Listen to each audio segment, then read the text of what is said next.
Vamos a poner todo un marco de solemnidad. Bueno, ahí está. Estamos grabando. Bueno, como esta clase fue puesta un poco en función de las inquietudes, de las preguntas que venían haciendo ustedes, me pareció con Milton que estaba bueno ponerla, aprovechando, insisto, ya lo dije como 10 veces, la no semana del estudiante, poner una clase que se podía llamar de feminismo marxista, de economía feminista marxista, no sé cómo más le gusta a ustedes, pero me interesa un poco más de lo que puedo llegar a decir yo. ¿Qué les pasó a ustedes? ¿Conocían este tipo de bibliografía? ¿Les era absolutamente ajena? Si tienen alguna militancia que nos quieran compartir, de paso nos conocemos un poco más. De militancia en este sentido, quiero decir.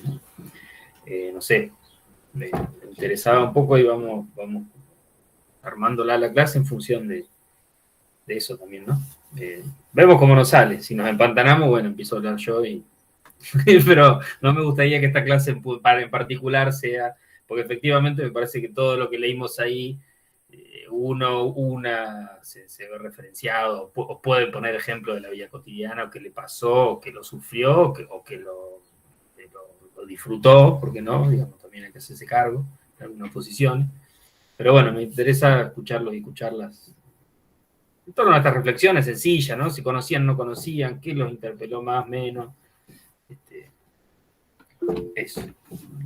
Bueno, Bautista, comenzamos que levantaste la mano. Abran el micrófono.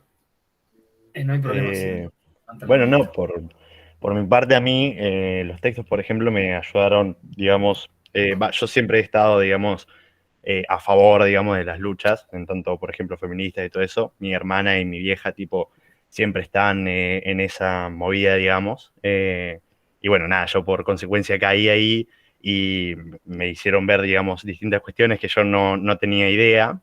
Más de grande los fui entendiendo, pero a mí los textos, por ejemplo, me ayudaron en esto de la reproducción, me aportó un montón, me aportó otra mirada, digamos, de ver el movimiento social, digamos, entendido como tal del feminismo. Y esta parte de la mirada feminista económica también. O sea, tipo, me dio como una mirada más amplia como para poder debatir argumentos, digamos, que yo realmente no tenía un cierre como tal. O sea, digamos que me ayudó en tanto proliferar ideas que yo ya tenía, pero que no tenían un argumento real, digamos. Así que nada, la verdad que a mí por lo menos me gustó. Bueno, te agradezco. Compartas.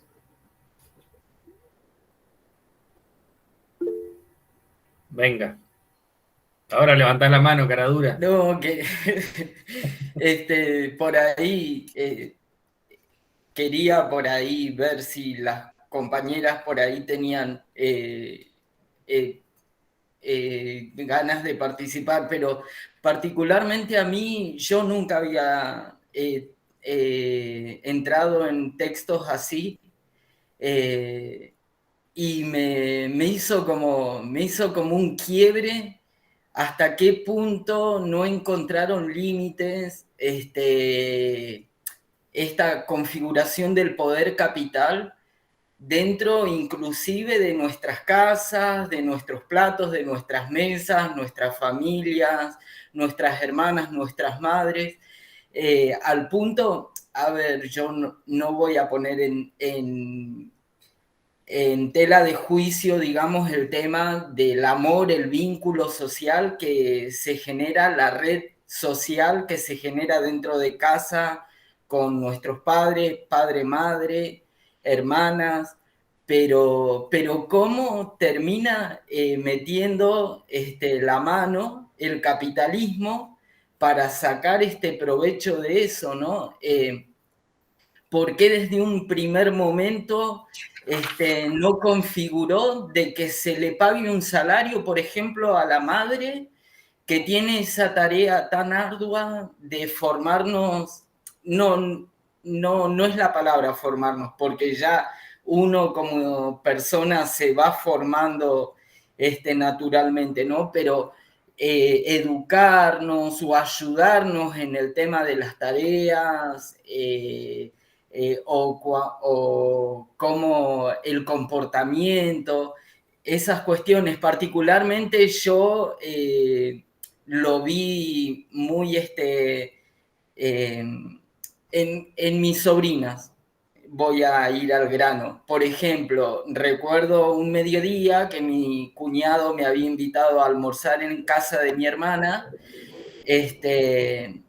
Y bueno, terminamos de comer y mi cuñado le dice a mis dos sobrinas, a Oriana y a Kiara, que comiencen a levantar la mesa para ir a lavar los platos y eso. Y mis sobrinas le dicen, ¿y por qué no puede hacerlo David? Que es mi sobrino, que es el mayor, digamos, y en eso justamente a mí yo veía eso, o sea, cómo naturalizamos estas cuestiones, ¿no? Pero me hizo un quiebre a mí, al menos en la cabeza. Bueno, también gracias.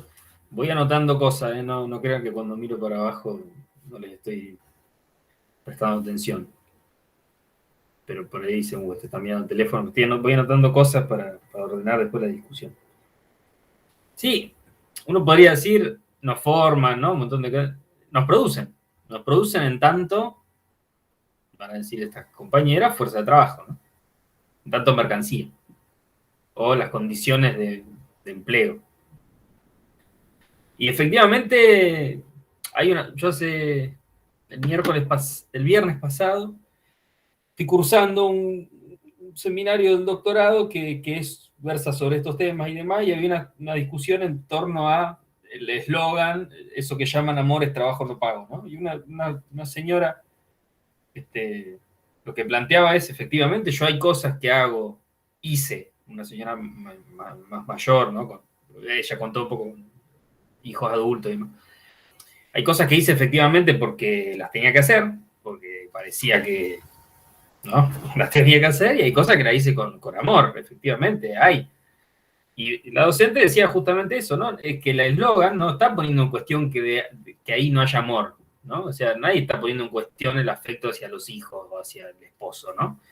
Lo que estamos diciendo es que detrás de que el amor no sirva, ¿no? Como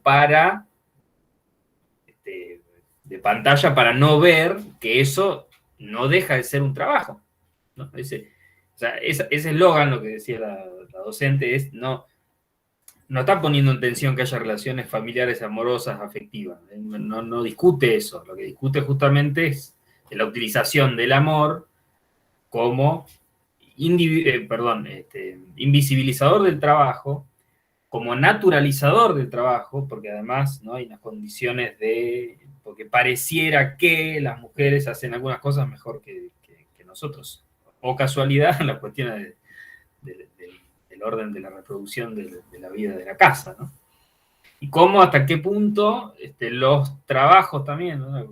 que tratan las autoras también algunas, que van un poco más allá, cómo los trabajos de las mujeres son muchas veces una extensión de los trabajos domésticos, ¿no? Es decir, enfermeras, maestras de jardín de infantes o de primaria, ¿no?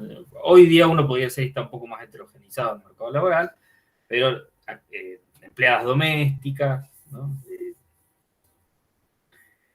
Creo que, no sé, me animo a decir que es el único trabajo que está puesto en femenino, ¿no? Cuando uno piensa en docentes, digo, no conozco la expresión empleados domésticos, ¿no? En general hay ingenieros, abogados, psicólogos y empleadas domésticas, ¿no? No hay psicólogas y empleados. O sí, maestra jardinera, ¿no? O sea, como las dos grandes, me parece a mí un comentario muy de sentido común, que son los dos trabajos que están puestos en femenino, el resto son trabajos puestos en masculino, ¿no? Por su condición de productivo, si se quiere. Disculpen un segundo que tengo que ir al baño.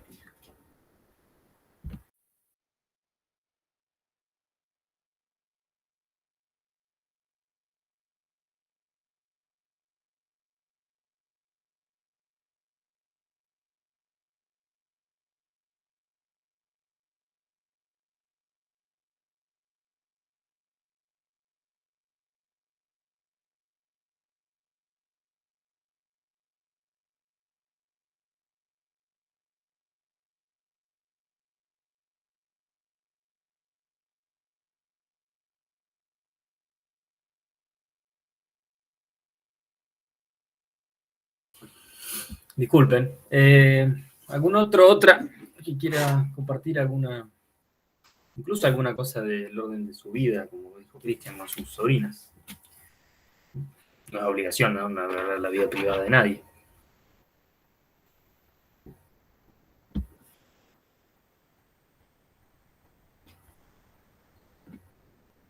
Sí, una capacidad absolutamente producida también, ¿no? No es que lo tienen porque sí o no. Sí, Julio, pero... No, explotada, decía. Digamos, en el sentido que creo que Angel, o no sé, uno de los autores dijo que el último sector, digamos, de la sociedad que se va a dejar el esclavismo va a ser la mujer. Y bueno, o sea, lo que produce una mujer para la economía capitalista y que no entre en ningún PBI, o sea, es impresionante. Porque nada, o sea, tengo compañeras de trabajo que más allá de las horas en la oficina, llegan a su casa los fines de semana preparando las cosas de sus hijos, o sea, la ropa además, llegan a la casa, siguen trabajando. Con la pandemia ahora son maestras, es tremendo, o sea, y no entra ningún PBI. ¿Conocían el movimiento por el salario del trabajo doméstico o no? ¿El movimiento? Yo lo que me acuerdo, bueno, no sé si estamos hablando de ese movimiento, sino que de la ley que saca por amas de casa, la que salió en el gobierno de Cristina, que particularmente me pareció fantástico porque, nada, la veo a mi vieja, yo cuando voy a lo de mi viejo, siempre me pongo a lavar los platos de mi vieja, no, deja que vení un rato, vení a visitar, no, vieja, y sacás la cuenta, ¿cuántos años lavando platos, asaderas, cocinando y demás? Y pobre vieja, pará. O sea, En eso también las 10 tesis, profe, que cuando plantea el tema del extractivismo, que por ahí uno lo grafica o lo plasma en el sector en el tiempo colonial, cuando vinieron y se hicieron de recursos naturales de nuestros territorios. Pero en ese sentido también, cómo el extractivismo del capitalismo juega en nuestro cuerpo, o sea, porque esas horas dedicadas de las mujeres a la formación, al cuidado sanitario, como usted decía, si uno cuando era chiquito jugando a la pelota se lastimaba, la mamá era quien te hacía los primeros auxilios para curarte o desinfectarte la herida, todas esas cuestiones son esenciales que no están previstas y después esa mujer ya teniendo 70, 80 años, nunca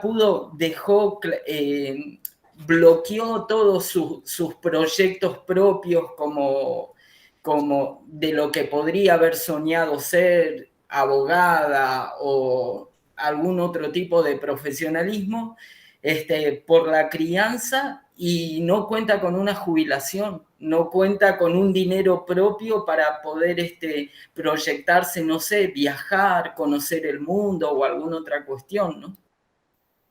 Sí, no, yo acuerdo que esa ley fue un reconocimiento a un aporte en la producción ¿no? Nacional, en el PBI nacional, que por supuesto había estado invisibilizado, ¿no? Ahí Hernán comenta en el chat. Sí, efectivamente, estoy parcialmente de acuerdo, pero el otro problema es, por lo menos que dice Federici en el Patriarcado del Salario, es que decir, yo no quiero un segundo trabajo, ¿no? Es decir, toda esa parte del feminismo más liberal, si se quiere, ¿no? Que plantea las leyes de cupo y demás, o sea, que estas feministas están de acuerdo, pero lo que le van a decir también es, ojo, nosotros trabajo ya hacemos, ¿eh? Y hacemos un montón, ¿no? Con toda esa discusión, con ese... les tiro ¿cómo se llama? Les tiro una pista. Una de las maneras de encarar también el problema de la determinación o no y demás, está relacionado con esta discusión que tiene en su momento, discusión de los 70, ¿no? Pero que incluso uno podía rastrearla hasta hoy en día. Ahí ya te doy, Igor.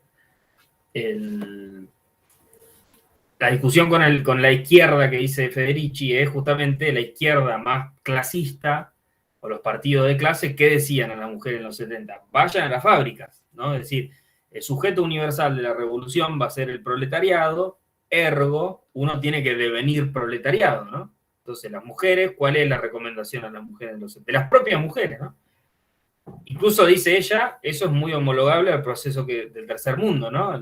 Ese marxismo más clasista, más clase contra clase que quería hacer. Para las mujeres del mundo desarrollado, que entremos a la fábrica, ¿no? Eso nos haría devenir proletario, eso nos haría, ¿no?, engrosar la fila del proletariado, lo cual aceleraría la revolución. Y para el tercer mundo, era, o sea, exportemos la fábrica al tercer mundo, porque hay pocas.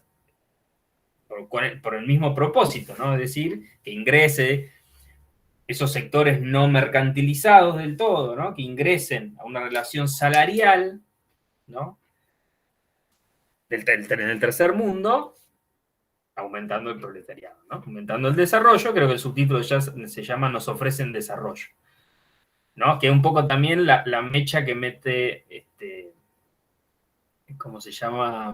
Arutza, no sé bien cómo se pronuncia, ¿no? Es decir, pareciera que, creo que ahí hay una línea bueno, antes de seguir con esto, Bárbara, perdón, así no monopolizo. Sí, está bien.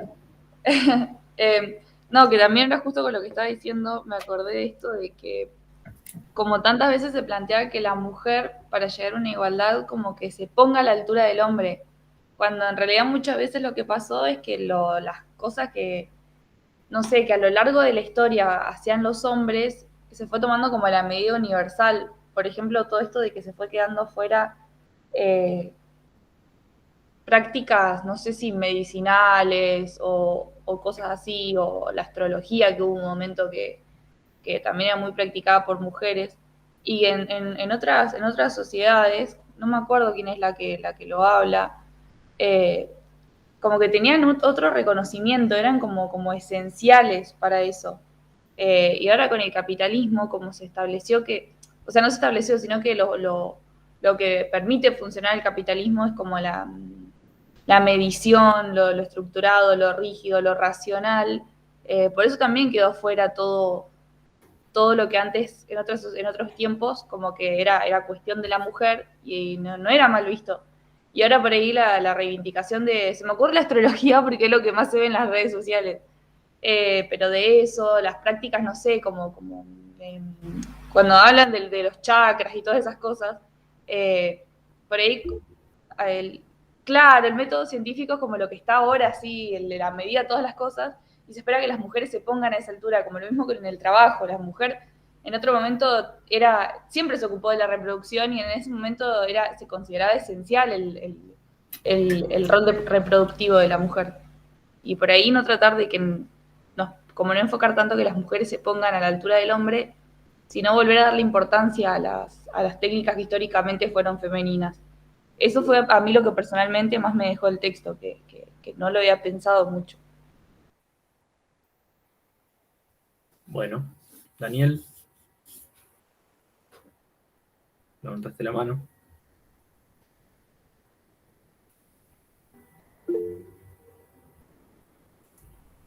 Dale.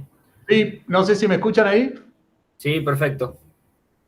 ¿Qué tal? Buenas tardes. Un poco en sintonía ahí con el punto que planteaba Bárbara y anteriormente Cristian. Yo en relación a este texto me quedé con esta mirada de cierta forma globalizada y con un amplio desconocimiento de justamente esa historia preexistente que mencionaba Bárbara, ¿no? Y en el caso nuestro, de América Latina, todo lo que tiene que ver con la época prehispánica, donde claramente en la franja que hoy se establece el Estado de Ecuador o de Perú, las sociedades tenían una organización ancestral y por herencia matriarcal. No partían como base el patriarcado. De hecho, el cargo de cacica se heredaba, ¿sí? Hay escritos, hay trabajos con registros históricos en donde ha quedado documentado que una de las mayores sorpresas del español cuando desembarca en estas costas es justamente que hubiese mujeres a cargo del gobierno, de la aldea, la comunidad, lo que fuese, ¿no?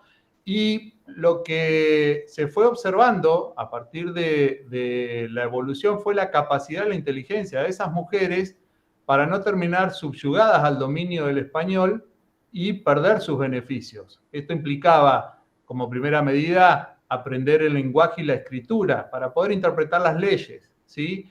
Y se encuentra documentado como que esa mujer gobernante empieza a entender la dinámica de las leyes, empieza a diseñar una estrategia para poder mantener esos beneficios. Implicaba ceder en beneficio del hombre por ahí algunas acciones concretas de gobierno, ¿no?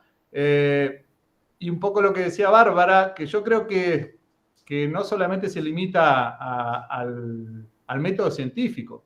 No nos olvidemos que hay toda una contextualización a partir de esa época en donde el discurso religioso, que se remontaba al pecado capital de Eva, ¿sí? El discurso desde el campo científico de la medicina, que dejaba remarcado que había diferencias entre hombre y la mujer para hacer esos trabajos. Entonces, por ahí lo plantea el texto, ¿no? Lo toma como un ejercicio de disciplinamiento, ese ordenamiento, ese etiquetamiento que hace directamente el capitalismo o que se le reconoce como propio al capitalismo para poder consolidar su proceso de reproducción, es lo que por allí, a mí, habiendo leído por ahí otras cuestiones, me parecía como muy focalizado y muy centrado en este proceso desconociendo lo preexistente. Hasta donde yo había podido leer, en el caso del continente americano, no era el reflejo fiel de lo que por ahí plantea la autora, ¿no? Esta cuestión del trabajo compartido, sin distinción sí, por supuesto, del título hereditario, ¿no? Pero más con una visión desde la lógica matriarcal. No sé si me expliqué o me extendí mucho y no quedó claro. No, ambas cosas, lo de Bárbara y lo tuyo, quiero decir. Sí, eso está muy bien explicado en El Calibán y la Bruja, el texto que discutieron con Milton, digamos, todo ese proceso de expropiación, primero, de un saber ancestral, si se quiere, cosa que usamos hoy en día, ¿no? Porque cualquier ingeniero agrónomo sabe que, yo no sé nada, no soy ingeniero agrónomo, pero cualquier ingeniero agrónomo sabe que con luna pasa algo y sin luna pasa otra cosa, ¿no? Es decir, no es que había, como esas prácticas son sindicadas muchas veces por parte del Estado y de la Iglesia en un, bueno, mirá, Maía, justo. Qué momento. Sí, tranqui, dale, tranqui. Cómo eso, digamos, está siendo expropiado y además va siendo en un proceso de disciplinamiento, por supuesto, del cuerpo y de las prácticas, ¿no? Y qué loco, yo siempre les digo también mi experiencia, porque obviamente yo no es que son textos relativamente nuevos además y discusiones en Argentina incluso bastante nuevas, todo el conocimiento que tenían las mujeres sobre las prácticas de control de la natalidad, ¿no? Era, digo, un desarrollo monstruoso, ¿no? Un poco lo que decía Milton en la clase, que la vi después grabada para ver de dónde partir, básicamente la mataban por abortera, ¿no? Dice, bueno, es un poco eso, ¿no? Es un proceso de expropiación de los saberes acumulados, una expropiación, además, prohibición de ese tipo de cosas, por supuesto, en un proceso de disciplinamiento monstruoso. Interesante, dos cosas me parece ahí dos cosas relacionándolo con los textos, ¿no? Lo que decían Bárbara y Daniel. Porque la separación de producción y reproducción es una separación eminentemente capitalista. Eso es lo que no hay que olvidarse. Porque creo que Daniel vos lo dijiste textualmente, donde hay, y es más, es de un capitalismo ya, viste, bien como lo dice Federici, de post-1870, ¿no? Ni siquiera es del comienzo del capitalismo, ¿no? ¿Qué hizo el capitalismo? Metió hombre, mujer y niño a la fábrica y en un momento se dio cuenta que vivían 35 años, pero en esa hay una película que recomendó esta docente que digo, no la vi, no me voy a hacer cargo, pero bueno, confío en la docente que se llama Novecento, que va relatando con Gerard Depardieu, si lo conocen, poco feminista, Gerard, dicho sea de paso, pero hay un proceso, ¿no? De cómo hay una comunión de las tareas de reproducción, porque por supuesto, si vos trabajás 18 horas, ¿no? El famoso, no sé si ustedes ven, nosotros veíamos la secundaria, cómo se fueron creando las ciudades industriales más desarrolladas, entre comillas, Liverpool, ¿no? Manchester y demás, que se van generando al costado de la fábrica, por supuesto. ¿Por qué? Por la imposibilidad de ir y volver, por una cuestión estrictamente temporal. Es decir, si vos trabajás 18 horas y tardás 2 en ir a tu casa y todo en volver, y te va generando esos guetos alrededor de la fábrica. Ahí había una especie de mancomunión de actividad productivo-reproductiva, ¿no? Porque digo, en el mismo lugar donde producís, te reproducís, pero esa reproducción no alcanzaba efectivamente por los niveles de explotación, tanto en hombres, mujeres como en niños, producía que la mano de obra vaya en un descenso bastante importante, ¿no? Sumado a el hacinamiento que producía las propias muertes, etcétera, etcétera. El capital ahí, ¿qué hace? Separa los procesos de producción y reproducción, eso lo dice muy claro Federici, coloca a uno, lo manda al terreno, digamos, ¿no? A uno ¿cómo se llama? Lo coloca en un nivel superior, no me sale exactamente la palabra, lo jerarquiza, perdón, vía salario, al otro lo manda al privado y además le pone un trabajador, una trabajadora puntual, que es la mujer, ¿no?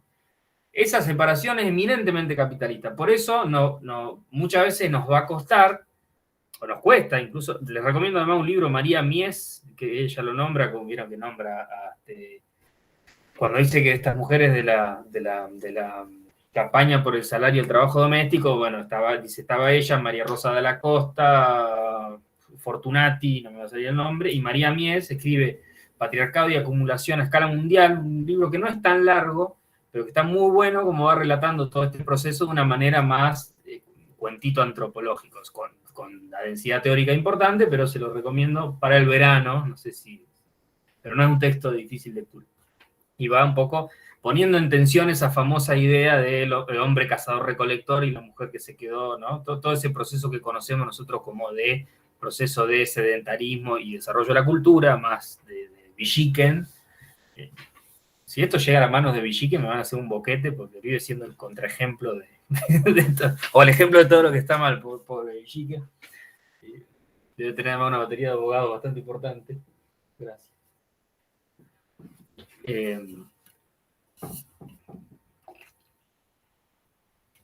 Disculpen, ¿eh? Sí, pobre Villiquen. Pero bueno, también se esfuerzan en decir las cosas. Creo que en su afán simplificador simplifican de más. Entonces, bueno, para poner en tensión todo eso, se lo recomiendo al texto si estas lecturas son de vuestro agrado. Y ahí, eso a mí ya casi me largo un poco más, ¿no? A mí lo que me interesaba es que, ¿no? Por ahí uno del orden del sentido común, esas discusiones que tienen en las mesas familiares, porque en general, si uno se relaciona con gente más o menos que piensa igual, es más difícil discutir, o las discusiones son más finitas, pero por ahí te toca una fiesta, y esta me parece que va a ser grande, porque va a ser la primera post-pandemia, suele surgir ese tipo de discusiones que uno tiene pues, principalmente con la familia, o procesos de relaciones humanas que no son tan similares a uno, ¿no? Como le pasó a Cristian con la familia, nos pasa a todos y a todas, me parece, ¿no? Que el feminismo pareciera un problema de hombres y mujeres, ¿no? Y claramente con estos 4 textos dijimos, ¿no? Nos damos cuenta, efectivamente, no es así. Y además, y a mí lo que sí me parece como muy importante, es que nos da pistas para pensar otros grandes problemas, que son el problema de la raza, o gran problema latinoamericano también, y en eso sí recomiendo, para unas lecturas más de acá, por ahí, Silvia Rivera Kusikanski, no es santa de mi devoción por otras cosas, por otras opciones de militancia política, pero es interesante para leer en esa clave. Y el problema también de qué pasa en esos lugares, o sea, de poner en cuestión que en realidad la la piedra de toque del capitalismo es esa relación salarial, ¿no? Vaya de que después uno pueda tomar una decisión de ponerse a pensar efectivamente el problema de las mujeres. Yo creo que esa, ahí te paso. Claro que y que después es interesante lo que Arutza ahí va a poner en cuestión, ¿no? Es decir, no son tres cosas que se mezclan, es una sola cosa, ¿no? La pregunta de Arutza, ¿cuál es? ¿Es el patriarcado un sistema paralelo al capitalismo? ¿Sí o no? Tres hipótesis, ¿no? La primera es que al capitalismo le importa poco el género, que de hecho fue una atadura como instrumental, ¿no? De repente vio que ahí había diferencia de género, fue y las explotó, ¿no?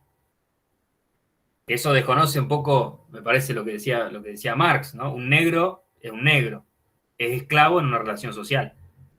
¿Se acuerdan de eso? Y que una de las cosas que dice Federici, ¿qué retomamos nosotros de Marx? ¿No? O sea, primera, la introducción al patriarcado del salario, ¿no? El concepto de historia como lucha, ¿no? Primera cuestión. La naturaleza humana como resultado de relaciones sociales. Eso sí, en eso sí somos marxistas, ¿no? Y esto creo que lo debe haber dicho un poco Milton, ¿no? Dice con y contra Marx, con y contra Foucault también, ¿no? O sea, no es que somos anti-Marx, todo lo contrario. Marx no abrió esa puerta, lo que no vio es esto. Y esta cosa de estas zonas de reproducción nos habilitan eso, a pensar entonces los otros sujetos del capitalismo, que no son los obreros de overol de la fábrica, y que además son los mayoritarios. Hace poco leí un estudio que en los mejores momentos del industrialismo más grande del capitalismo, solo el 30% de los y las obreras estaban en una relación salarial. En el mejor momento. Ahora no me quiero ni imaginar cómo es, ¿no? Producto del neoliberalismo que cuentan acá los autores. Perdón. No, sí, profe, eso particularmente, bueno, en el texto de las 10 tesis refiere eso, que se quiere dar como entendido de que el patriarcado y el capitalismo no tienen ninguna vinculación, pero el texto termina mostrando cómo en realidad trabajan de manera vinculada, o sea, se ayudan el uno al otro, y en el tercer apartado que hace el texto habla del salario y el subsidio. Ahí plantea la crisis del 2001 que ocurre acá en la Argentina y que refiere que quedó un alto porcentaje de gente sin trabajo, y ahí salió a mostrarse, a destacarse esta capacidad que tiene la mujer, porque al estar trabajando continuamente dentro de casa en la administración de lo que es la economía del hogar, las mujeres comenzaban a hacer como una red, yo voy a llamar una red solidaria, y se proveía todo lo que el capitalismo había venido a destrozar, inclusive ahí refiere el tema sanitario, que no había asistencia alimentaria, entonces genera como una red de provisión para ayudar a todos aquellos que habían quedado desprovistos del sistema laboral, ¿no? Que es lo que hizo siempre. Además, claro. Eso es, perdón, ya te doy, sí. Daniel, es lo único que en la tesis es, ¿no? La crisis como motora, no me acuerdo exactamente el subtítulo, ¿no? La crisis como... ¿Qué demuestra la crisis?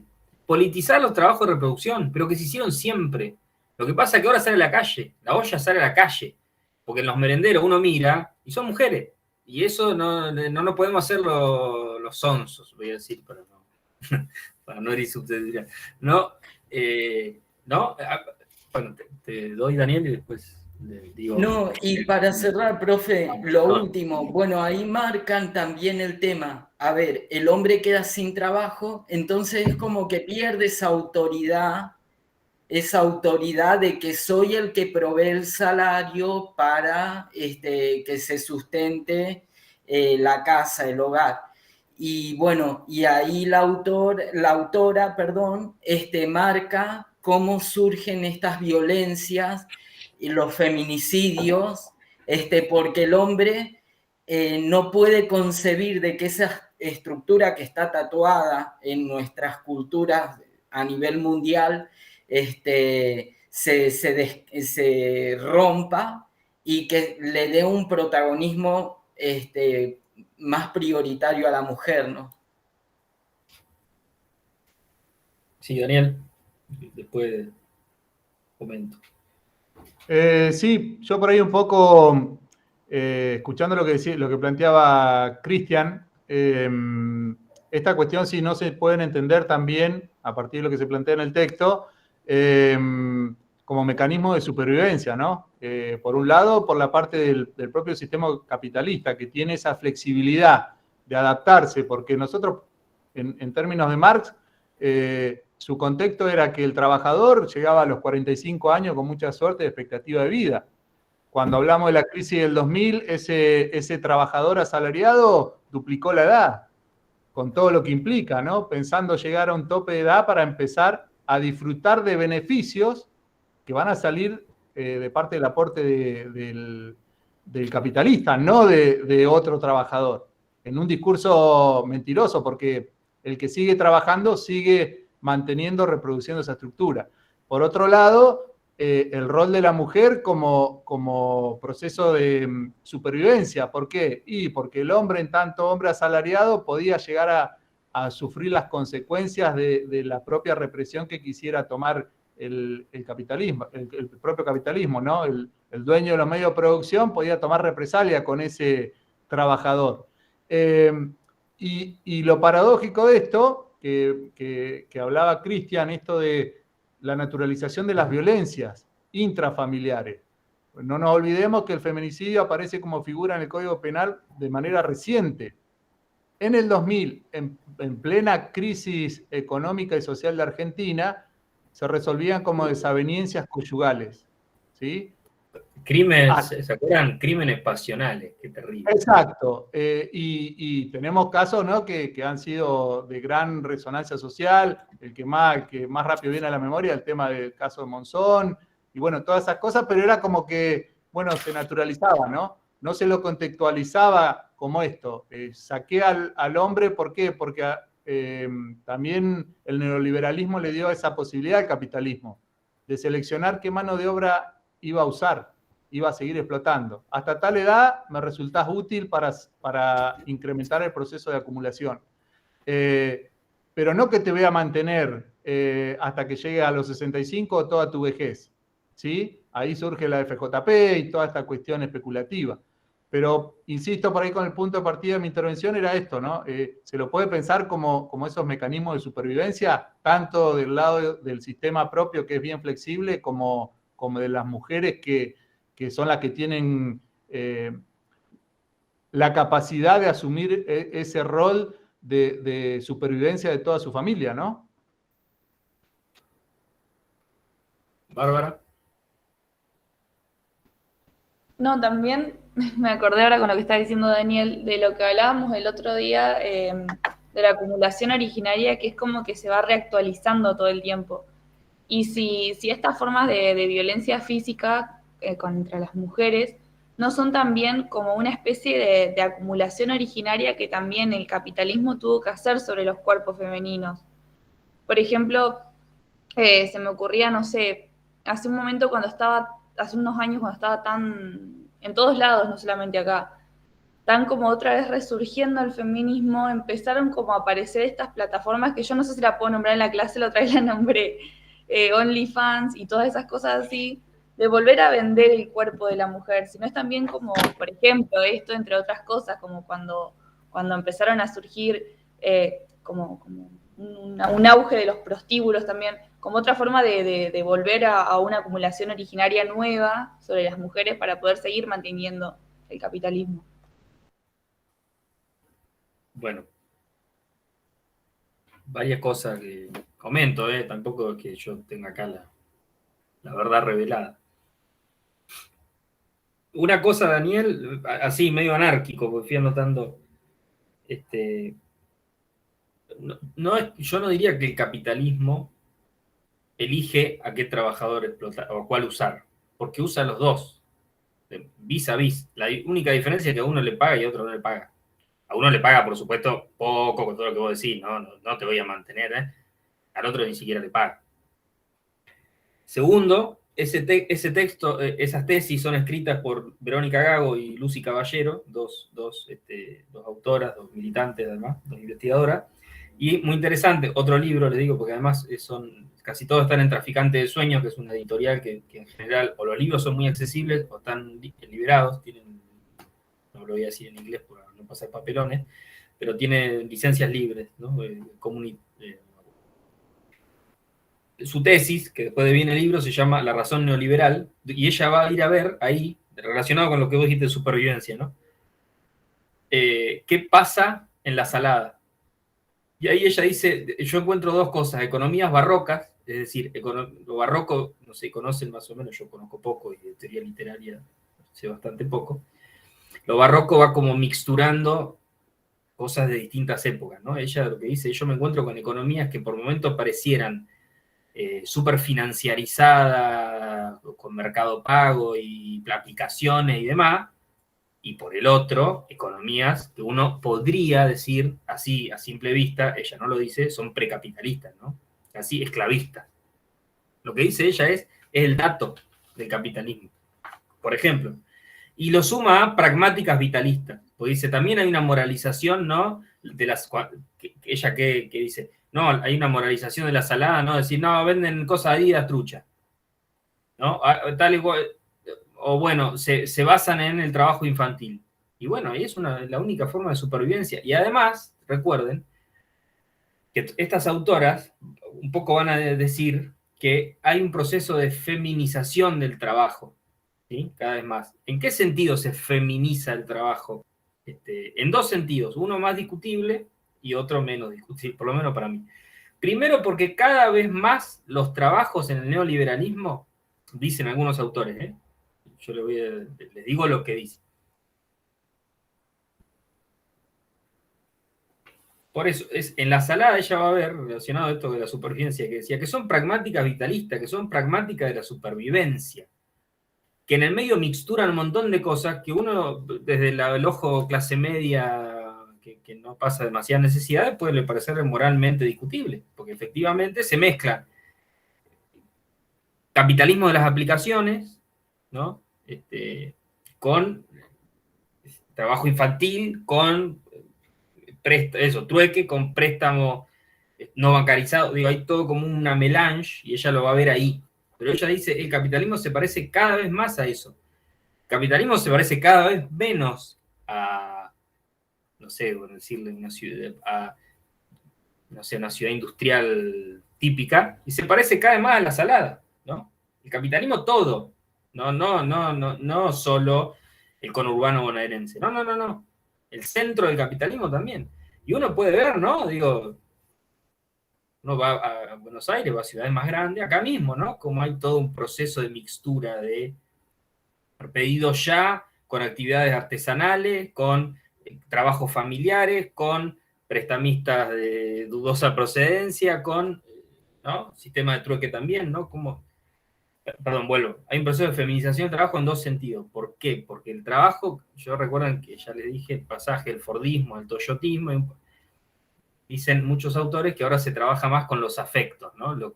O los sentimientos. Lo que uno produce es un bien material intangible, es un sentimiento, ¿no? Yo produzco una sonrisa, yo produzco eso. O vendo una subjetividad, ¿no? Vieron que muchos, no sé, si vos comprás esta zapatilla vas a ser un personaje bastante... Te vende una subjetividad deportista, no te vende una zapatilla. La zapatilla en sí es secundaria. Lo que dicen algunos autores es, efectivamente, ese trabajo siempre lo han hecho las mujeres, que son trabajos más bien afectivos. En un sentido, el más discutible. El segundo dice, ¿qué ha hecho el neoliberalismo? Destruyó o o corroe fuertemente la relación salarial típica. Entonces, los trabajos son cada vez más precarios, a tiempo parcial, mal pagos, y oh casualidad, ¿dónde vemos? O sea, ¿quién siempre trabajó así? Las mujeres. Eso. ¿Me escuchan ustedes? Porque dejé de ver las cámaras.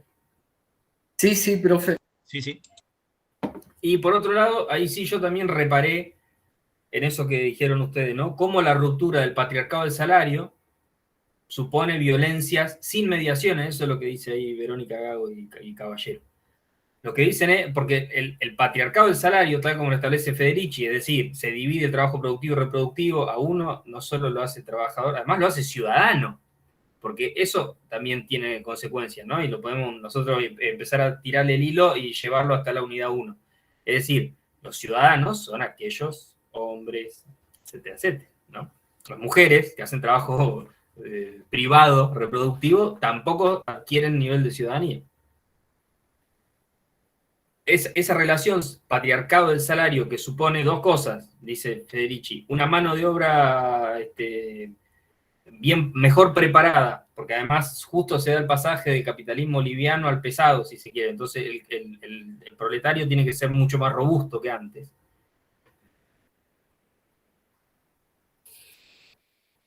Por un lado, y por otro, una mano de obra mucho más tranquila. ¿Por qué? Porque tiene a quien, no lo dice así, lo voy a decir así a la bruta, tiene a quien verduguear, ¿no? Que esa es su mujer. Ese patriarcado, eso supone a su vez un disciplinamiento de las mujeres, producto de que requieren para la subsistencia el salario del varón, lo cual las ha hecho aguantarse vejámenes de todo tipo a lo largo de la historia. Y qué canalla, ¿no? La discusión sobre el voto en Argentina, uno de los argumentos era como la mujer no es independiente porque no gana su propio dinero, no puede votar, porque va a votar, como no le importa nada, total ella no le va a ir mejor o peor, el argumento de los sectores conservadores. Perdón, se me vino a la cabeza. Esa relación entonces además supone un disciplinamiento y además supone una dominación mediada por el salario. ¿Qué dice Gago? Una lectura muy interesante, muy terrible, pero muy interesante, porque ¿cuántas veces no uno se pregunta por qué, ¿no? ¿Por qué tal persona por qué tal hombre mató a tal mujer, ¿no? Y bueno, hay explicaciones de todo tipo, ¿no? Más de orden individual y psicologista, ¿no? Bueno, tipo un rapto de locura. Una situación más estructural, ¿no? Que interviene el patriarcado, y etcétera. Y esta me parece como muy finita y que da un poco, ¿no?, la tecla. Rota la relación del patriarcado del salario, la única dominación que queda, la pura y dura, de la violencia sin mediaciones, que concluye con femicidio. Y ese crecimiento exponencial de los femicidios, digamos, lo atan a eso. Me parece que es como muy interesante, ¿no? Para pensar también todo este lío. Perdón, quería volver un poco también al texto me parece también una pregunta válida, ¿no? ¿Es el patriarcado un sistema paralelo al capitalismo? Bueno, yo coincido ahí con Arutza que no. Efectivamente, el capitalismo es esencialmente, con todo lo que esta palabra, con todos los problemas que puede tener, patriarcal, ¿no? Entonces, porque una lectura típica de mucho, incluso... Adiós. Me perdí. Porque acá también... Es atípico esta vez. Sí, pero es que me trabé. Respecto a que si el patriarcado y el capitalismo están separados y usted estaba diciendo que es una lectura típica. Claro, porque acá volvemos a discutir, porque eso me parece lo interesante, lo potente que trae esta autora para discutir, porque no estamos discutiendo la relación de los hombres con las mujeres, o no solo eso, sino que a partir se infieren un montón de cosas.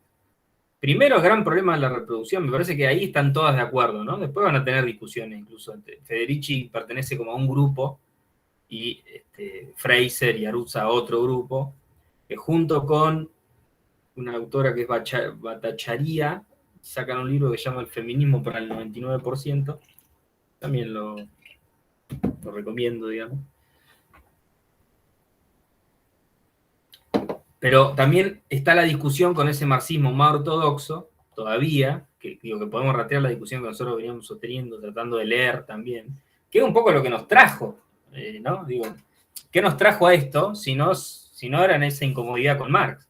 Bueno, nosotros nos incomodamos mucho tiempo después. Muchas autoras ya se habían incomodado y justamente fueron a ver ahí qué ocurría, ¿no? Efectivamente. Y ahí retomando, digo, como trayendo los grandes tópicos que nos traen. El problema de la reproducción y la separación, eso es fundamental y es eminentemente capitalista. Eso sí que es capitalista. Porque vieron que Arusa dice, bueno, sí, yo no voy a negar que antes había opresión de hombres y mujeres, no voy a hacer ese, pero el capitalismo trastoca de manera tal, y lo hace producir a eso de manera tal, que es inseparable. Porque además separar el patriarcado del capitalismo supondría pensar algunas cosas que las cuales las respuestas a mí no me cierran, ¿no? Es decir, el patriarcado es algo paralelo al capitalismo. Una de las opciones es, ya lo dije, que al capitalismo no le interesan las relaciones de género. Entonces, o sea, puede prescindir de ellas, no puede prescindir del problema de la clase, ¿no? Entonces, esto lo que supone volver a un esencialismo de la clase que ya lo hemos discutido bastante, es decir, tenemos que devenir proletarios. Del otro lado, ¿no? Federici y compañía dice, escuchame, venimos laburando, ¿no? Desde, por lo menos, mediados del siglo XIX. Pero somos un elemento central, además, porque producimos fuerza de trabajo. Producimos una mercancía muy particular. No producimos cualquier mercancía. Producimos una mercancía central para el desarrollo de la acumulación capitalista. Porque si la acumulación capitalista es trabajo muerto, es decir, ¿se acuerdan que yo decía que el capital es trabajo anterior, trabajo muerto, que se pone a valorizarse vía el trabajo vivo, ¿no? Es decir, vía plusvalía? ¿Se acuerdan que el obrero laburaba una partecita, la otra partecita no se la pagaba? Si para todo eso necesitas la mercancía de fuerza de trabajo, como eje del proceso de acumulación y de valorización del capital, estamos produciendo una mercancía central, para lo cual queremos un salario, dicen Federici, Dalla Costa y compañía.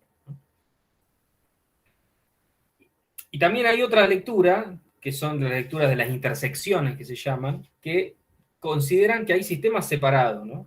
No es la que a mí más me gusta, que dice, bueno, efectivamente hay una opresión racial que juega en el capitalismo. Hay una opresión de género que juega en el capitalismo. Lo que dice Arusa es, no, esto es lo que dice, ¿no?, en la teoría total, la teoría unitaria, perdón. El capitalismo es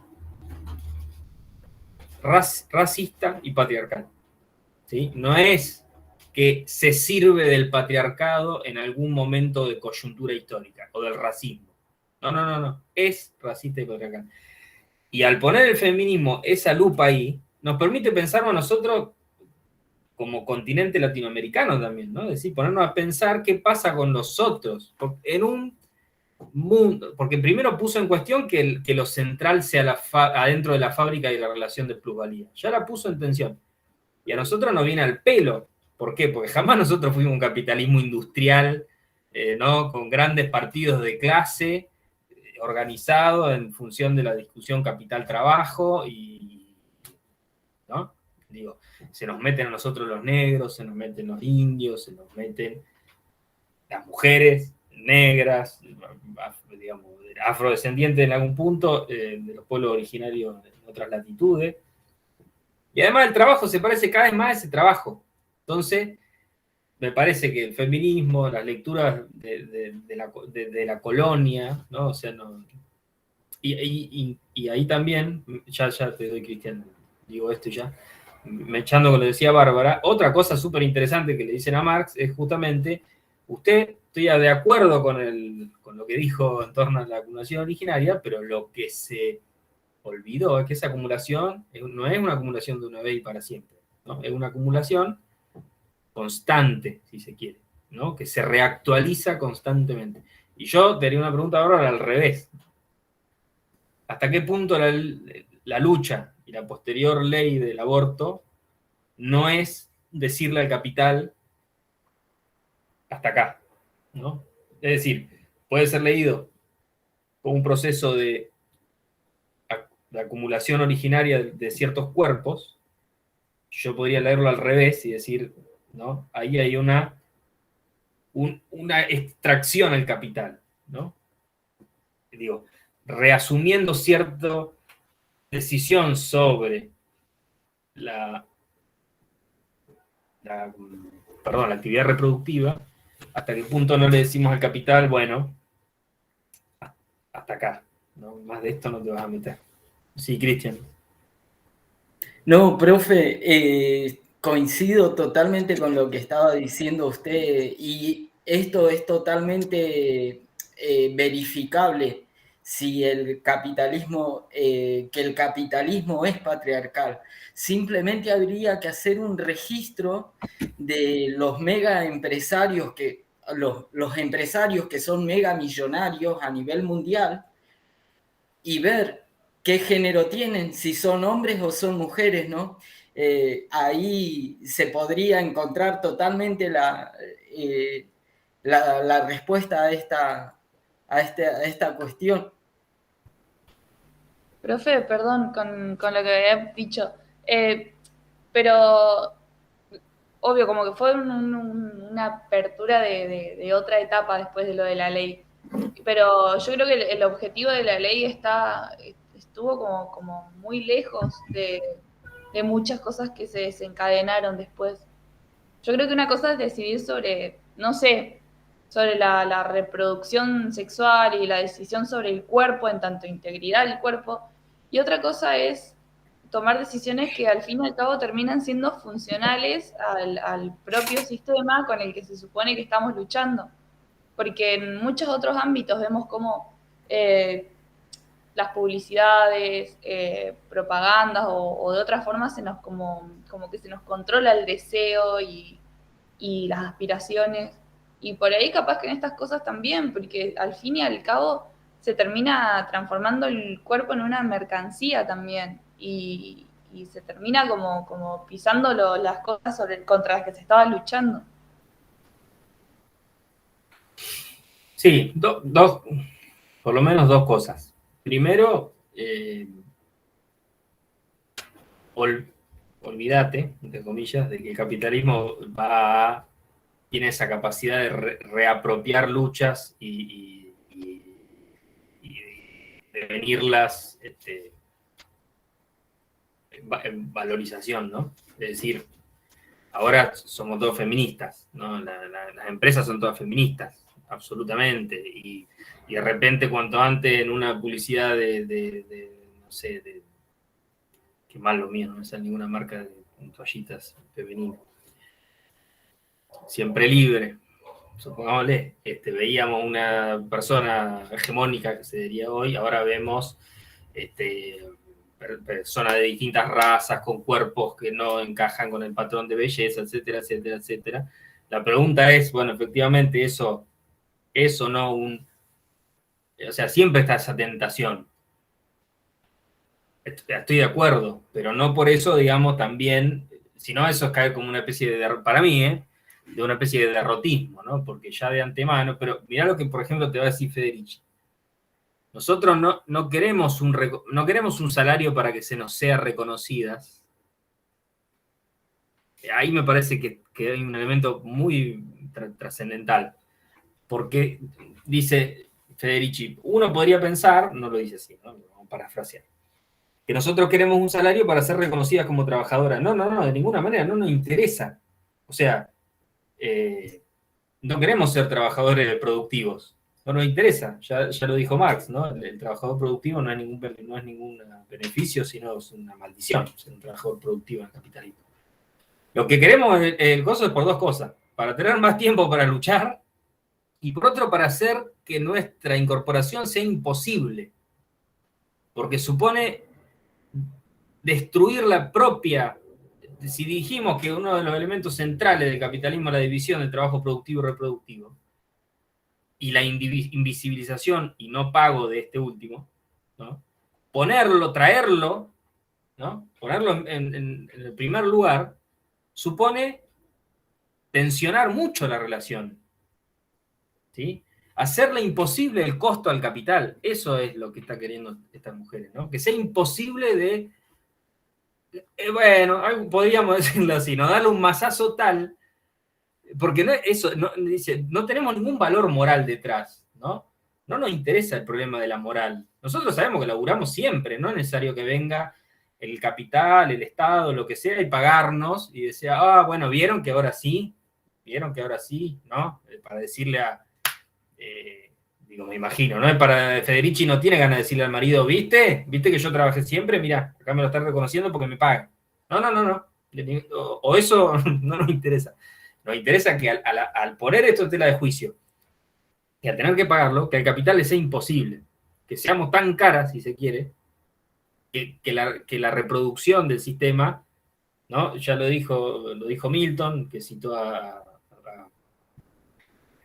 Althusser, que Althusser cita una carta de Marx a Kugelman, donde dice que un sistema que no reproduzca su relación de producción está condenado a la muerte.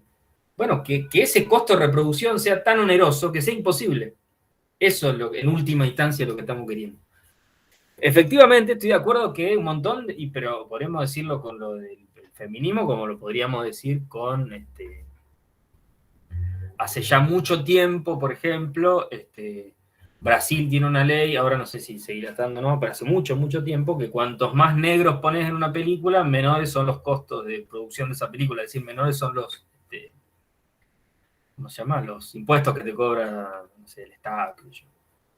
Digo, ¿hasta qué punto también, ¿no? Una cosa racial, un reclamo racial no termina siendo rearticulado y puesto? De todas maneras, uno podría decir, yo prefiero que las propagandas para el Día del Niño no estén generizadas, ¿no? Más allá de que eso sea una apropiación del capitalismo. Una cosa no quita la otra. Digo, siempre estamos en esa tensión. Parece que es una tensión y hay que vivirla como tal. No sé si la vamos a poder solucionar de una vez y para siempre. Pues digo, la otra consecuencia lógica sería ser un poco... Y no, pero ¿cuál es la otra? Es ser un nihilista que total, como todo va a ser reapropiado por el capital, no hago nada. Sería otra posibilidad. No sé cómo la ves vos. Decilo si querés.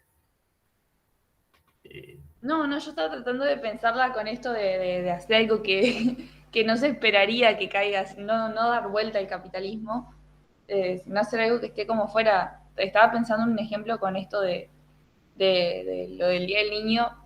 No se me ocurre, pero no sé,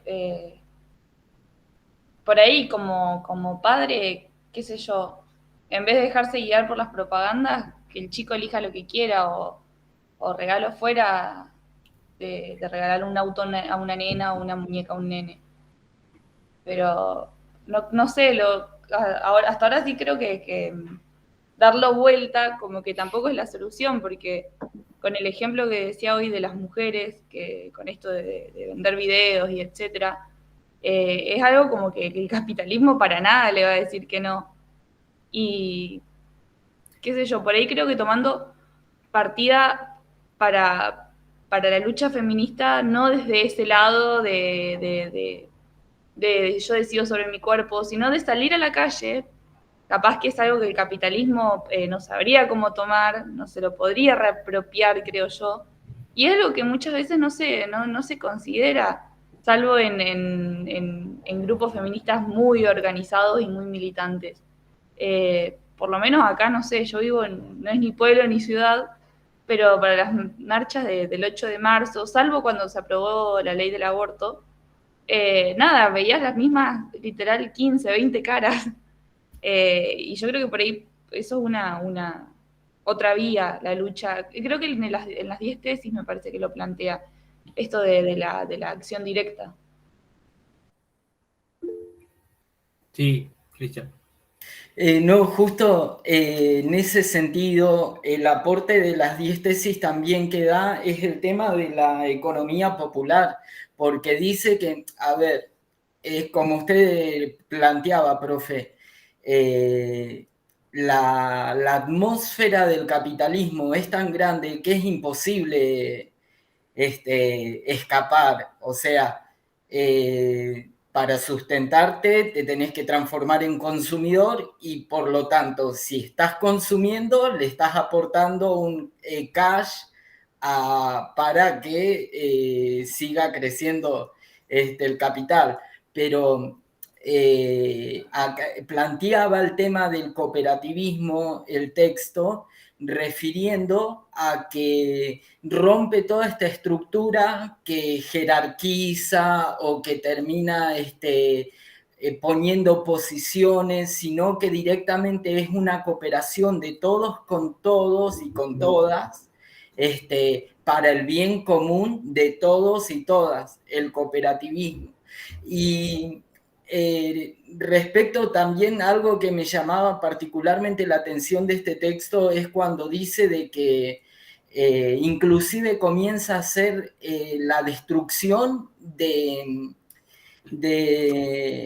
el tema público, de los servicios públicos, hospitales, escuelas, la energía. Y me acordaba el 17 que lo mencionó Cristina en el acto dicho por el Papa, de que esto es como una locomotora que va a toda marcha al abismo. No sé si será consciente el ciudadano que está inmerso en este sistema capitalista y que trabaja para eso, para acumular más y tener más riqueza, de que si no buscamos una herramienta que dé una solución para todos, todas, todes, bueno, no sé en qué va a terminar el mundo, ¿no?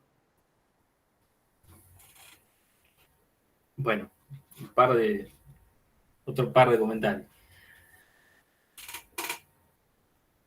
Ahí, por ejemplo, Nancy Fraser, te diría vos, Bárbara, esa posición de afuera es muy complicada. Y querer reproducirla supone, además, caer en la lógica del capital, ¿no? Es decir, venir de afuera, sobre el final lo deja bastante claro, ¿no? Hay que hacerse cargo que esto, porque hemos sido producidos también en ese caso. Yo creo que hay dos maneras de ante un mismo reclamo asumir ese propio reclamo. Te pongo un ejemplo, el aborto. Uno podría hacer un reclamo absolutamente liberal que diga mi cuerpo, mi decisión, es decir, yo, personal, decido sobre...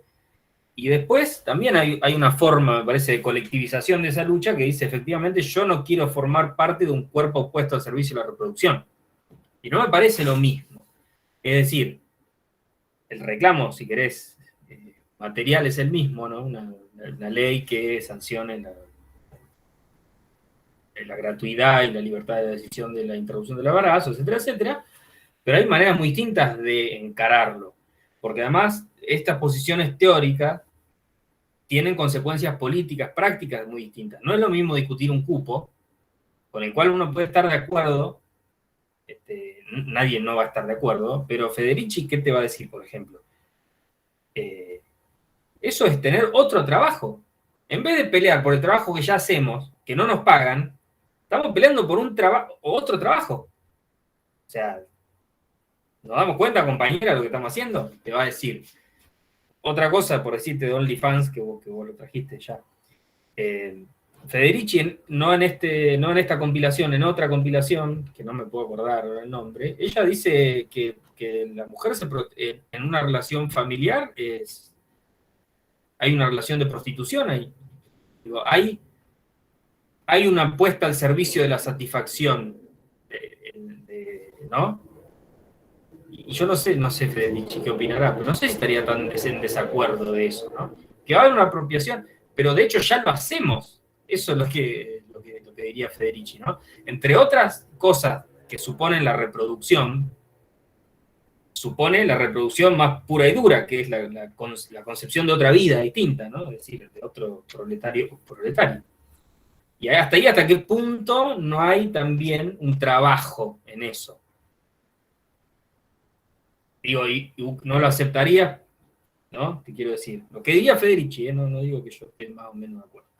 Pero digo, me parece que ahí empiezan con los problemas de discusiones teóricas que suponen posiciones militantes, ¿no? Como por un lado. Por el otro, digo, lo que dijiste vos, Cristian, efectivamente me parece que el texto ese Lucy Caballero. Está bueno además un texto medio de barricada, ¿no? Está bueno, no es cosa súper teórica. Sí, me parecen dos cosas importantes. Esa que decís vos, la relación entre... Yo no estaría tan de acuerdo que esto se va al tacho, ¿eh? Ahí me parece como interesante. Digo, siempre hay una capacidad de reabsorción del capitalismo. Digo, hoy la naturaleza puede ser un límite material a la acumulación, pero no estaría tan seguro que vayamos a ver nosotros el fin. Lo bueno es que va a ser político, ¿no? Y no va a ser...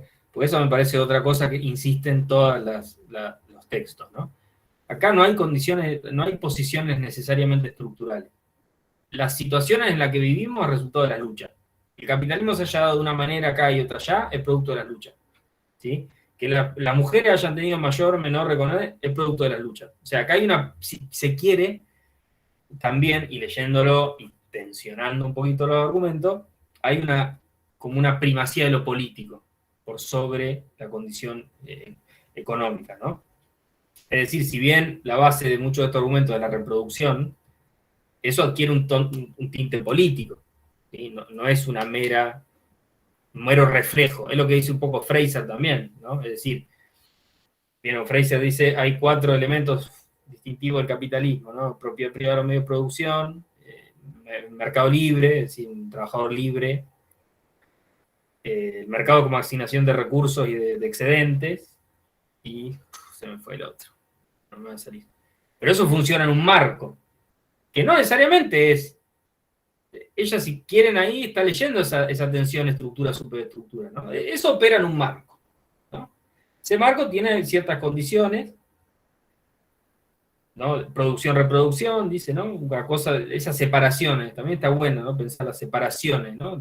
¿Qué separación ha hecho el capitalismo? Producción-reproducción, que ya hablamos bastante, naturaleza humana y naturaleza no humana, y esta última como reservorio de materias primas y gran basurero de resabio de la producción, y la separación público-privado, ¿no?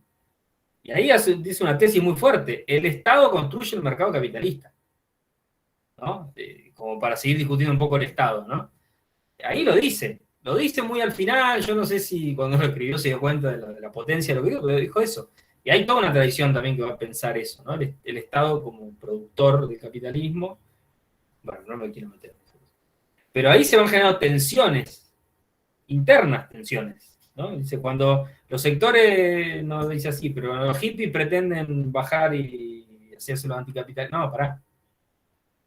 ¿Sí? No hay fundamentos exteriores, ¿sí? Generan contradicciones en las cuales tenemos que operar. Por eso el marxismo se tiene que, dice, aunar al ecologismo, al feminismo, o sea, al feminismo para pensar la reproducción, el par dicotómico producción-reproducción, al ecologismo para pensar el par naturaleza humana, no humana, y con la teoría política, que ella lo va a entender no como entendemos nosotros la teoría política, sino como entienden los de habla inglesa, para pensar relación público y privado. Y en eso hay tensiones donde se puede operar, ¿no? Perdón, me perdí un poco. Pero volviendo, me parece que el texto tiene dos, el de Lucy Caballero y Gago, Verónica Gago, además de esa articulación con las economías populares, digamos, y además el problema de la deuda, que es un problemón que seguramente van a ver ustedes mucho más en teoría 3, pero es una de las formas de valorización hoy del capital. Pero además hay un costo específico sobre las mujeres, ¿no? Los bancos ya lo tienen medido y pesado. Las mujeres pagan más que los hombres las deudas. ¿Por qué? Porque son más responsables, no, porque hay un proceso de producción también de ese sujeto pagador. Hay una moralización, ¿sí? El neoliberalismo, ¿por qué hay un surgir muy, muy patente de las economías populares y por qué el feminismo tiene algo para decir o por qué se cruzan? Porque justamente el neoliberalismo va destruyendo, ¿no? Va pauperizando cada vez más al trabajador, lo va haciendo un trabajador y una trabajadora más precario, donde además el salario no alcanza para la reproducción. Y eso las mujeres lo supieron siempre, eso también lo que dicen, ¿no? Entonces, ¿qué vienen? Vienen los planes, ¿no? Los subsidios, ¿no? Por un lado. Ese subsidio, ¿qué dice Gago y Caballero? Interesante. Moralizan a la mujer, la recolocan en un lugar de reproducción. Porque uno puede estar muy de acuerdo con la asignación universal por hijo. Yo lo estoy. Lo que es cierto, que para cobrarla, la mamá tiene que ir a ANSES y mostrar el certificado de vacunación de la criatura, ¿no? ¿Qué es eso si no? ¿No? Digo, te doy un subsidio, pero además te ato, entre comillas, a ese lugar de sujeto que reproduce. Porque no, en la asignación que se le paga estrictamente a las mujeres, está atada a un montón de cosas que tienen que hacer con sus hijos en términos de reproducción. Eso es lo que dice un poco. Y eso no alcanza y caen las deudas, ¿no? Y entonces ahí dice, el feminismo, cuando piensa la deuda, ¿qué dice? La saca del closet. Dice, loco, hay que pensar la deuda, porque si no alcanza lo que ganamos para vivir, recurrimos al proceso de endeudamiento. Es muy patente, yo lo vi, y más allá de mi posición más política militante, durante el macrismo, cómo hubo un revegetar de esos créditos fáciles, créditos ya, ¿no? ¿Y dónde se colocaban? Yo me acuerdo, vi a la casa de un amigo que vive en el barrio de Santa Clara, del cual en ese momento iba más seguido, entonces más o menos el paisaje urbano lo tenían relativamente memorizado, y donde había un mercadito, ahora había ¿no? En plena calle Winter es, no sé si alguno es inmensa, bueno, un montón de casas de crédito, ¿no? que prestan plata de manera súper usurera, ¿no? Y como muchas veces eso, vivir produce deuda, porque muchas veces no hay ya manera, porque el capitalismo, digo, esa contrarrevolución que supone el neoliberalismo, ¿sí? Lo que produce eso, privatiza los trabajos de reproducción, ¿sí? Cada vez uno es más, a ver, ¿cómo decirlo? Cada vez uno es el que se tiene que asegurar su propia reproducción, porque se van privatizando espacios como la salud, la educación, ¿no? Porque los salarios ya no alcanzan más, entonces ahí que vienen un montón de otras cosas, viene deuda, viene subsidio, es decir, hay un proceso de cada vez, y como también las economías populares es una especie de socialización, si se quiere, de la reproducción, ¿no? Porque vienen a cubrir lugares que antes cubría el Estado o el propio mercado, ¿no? Porque digo, durante el peronismo también, vamos a decirlo, el Estado es un elemento centralísimo, pero también hay una reproducción, a ver, el salario alcanzaba, si se quiere, ¿no? Digo, el salario va perdiendo cada vez mayor poder adquisitivo la clase trabajadora mundial, la Argentina en particular. Bueno, ellos lo ponen en el problema de la crisis, ¿no? Que fue como el tope. Y bueno, ¿cómo se asegura la reproducción? Y bueno, se aseguran los merenderos, se aseguran las ollas populares, ¿no? Se asegura de otra manera. Entonces ahí el feminismo y las economías llamadas populares, porque el feminismo además siempre lo vivió, eso es lo que dicen también ellas, ¿no? O sea, este nuevo trabajador a tiempo parcial, mal pago, porque también lo dice Federici, ¿no? Nosotros estamos, ¿por qué además muchas veces a qué tipo de trabajo accedemos? Y trabajos mal pagos, ¿por qué? Porque estamos acostumbrados a que nos exploten. Si laburamos hace 200 años nunca nos garparon. Y ahora, mal que te paguen algo, dice también, entonces accedemos a ese tipo de trabajo. Y también, ¿por qué pagamos mal las deudas? Porque hay un proceso de moralización muy fuerte con las mujeres. Por algo pagan más las deudas que los hombres. Eso yo cuando lo leí no me podía creer, digamos. O sí, pero digo, ¿hasta qué punto hay un proceso de producción de un ser moral? ¿No? De mala madre, ¿no? Mala mujer, todo eso que va diciendo Federici ahí en ese texto. Eso, por supuesto, que tiene consecuencias. Pero ante una avanzada del neoliberalismo, con un mercado de trabajo que se va pareciendo cada vez más, ¿no? al trabajo doméstico, si quiere, en términos de tener que asegurar la reproducción, que la guita no alcance, que trabaje a tiempo parcial, que sea precario, etcétera, etcétera. Bueno, el feminismo ahí tiene algo que decir bastante importante. Perdón, me fui un poco de tiempo. Profe,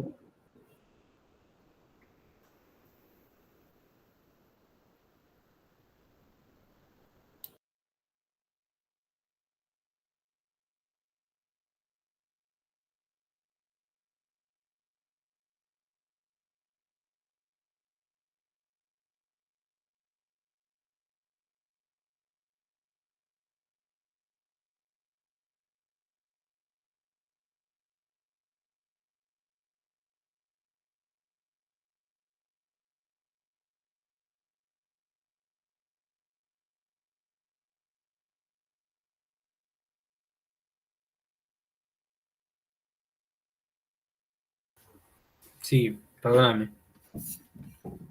No, sí, le quería consultar si no puede ser tal vez que, particularmente el sistema capitalista termina imponiendo y termina generando estas normativas a nivel mundial de que el salario, el efectivo, cada vez te alcance menos, entonces tengas que sacar crédito, un ejemplo, para pagar la tarjeta de crédito, o sea, endeudarte para pagar deuda, que eso no es una solución demasiado buena, digamos, y particularmente yo veía el tema de cuando habla el texto de la tesis del sistema financiero, que dice que se inserta en las vidas cotidianas, también afecta o penetra en el sistema de los derechos sociales, porque dice, a ver, se pone con la lupa y dice, no, a ver, vos estás diciendo de que es tu derecho de que vayas a la salita de primeros auxilios y te puedan dar un medicamento para el problema de salud que estás teniendo, y eso demanda dinero y es un gasto. Y después también habla que el sistema financiero genera un motor de expulsión. Bueno, sin ir más lejos, en las noticias ver la gente del continente africano cómo continuamente está tratando de salir de su territorio para poder llegar a alguna zona de Europa y poder ver si tienen posibilidad de una mejor vida, ¿no? Que no la pueden encontrar en su territorio. Sí, un par de cosas. Primero, y no me voy a ampliar porque, insisto, lo van a ver en teoría 3, entiendo, y el docente de teoría 3 además se dedica a esto, entonces lo va a explicar mucho mejor que yo. Pero efectivamente hay un proceso de gobierno a través de la deuda, hay un montón de autores, que me viene más rápido Mauricio Lazzarato, hay un montón de italianos que van a pensar justamente cómo se valoriza el capital hoy y no es efectivamente a través de la deuda. Hace varios años ya, por ejemplo, a General Motors, sus dividendos son más por financiar la compra de los vehículos que por los vehículos mismos. Es decir, el acero, el hierro, no me pregunte cómo te ha hecho un auto, porque no sé los materiales, vale menos para la General Motors que el proceso de financiación para adquirirlo. Es decir, gana más en interés, ¿sí?, que en vender un auto. Por supuesto, hace varios años tal vez era posible. Esto los norteamericanos lo saben bastante mejor que nosotros, ¿no? Viven. Y además, mi respuesta sería muy categórica. El gobierno anterior sacó un crédito a 100 años. O sea, en Argentina van a nacer chicos endeudados. Antes de, ¿no? El momento, como vamos a discutir como la vida dónde comienza, bueno, la deuda dónde comienza, en el momento de la concepción o hasta la semana 8. Son pibes que nacen endeudados, ¿no? Y estos procesos, además de deuda, son también heredados, ¿no? Es decir, no alcanza, efectivamente no alcanza. Y efectivamente hay que recurrir a la deuda, porque antes la gente se endeudaba para comprar un auto, por ejemplo, ¿no? Para comprar una casa. Ahora, como bien lo dijiste vos, se endeuda para comprar morfi. Y a su vez, además, Verónica Gago, yo cursé con ella un seminario y ella nos contaba además cómo hay todo hay como una, ¿cómo lo llamaría?